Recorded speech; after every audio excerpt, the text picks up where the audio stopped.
Hello guys, samahan nyo ako magluto ng tinola.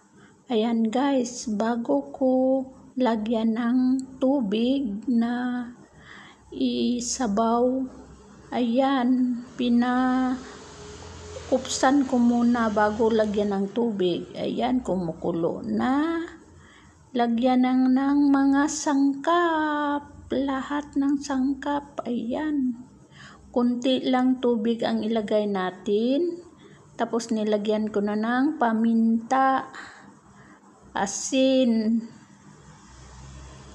Tapos nilagyan ko ng chicken Knorr or Knorr chicken. Ayan.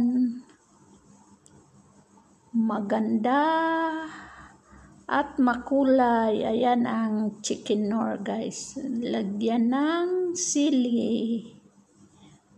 Ayan. Hinalo ko. Tapos lagyan na ng malunggay. So fresh ang malunggay. Green na green ang malunggay guys. Manamis-tamis ang sabaw sa atong tinola.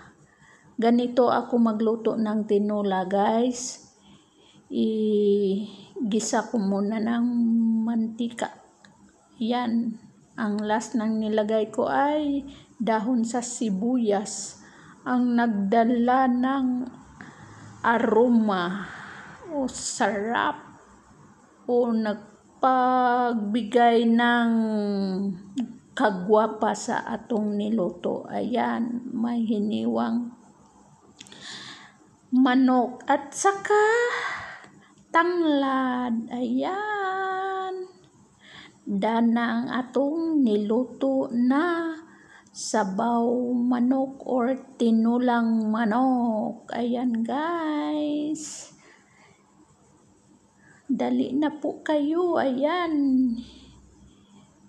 Kumuha na ako ng isang plato na para kumain na tayo. Ayan. Ready to eat na guys. Wow, wow, wow. Sobrang sarap ang atong tinola. Ayan ang kanin. Yung sabaw nasa lamisa nilagay. Dali na po kayo.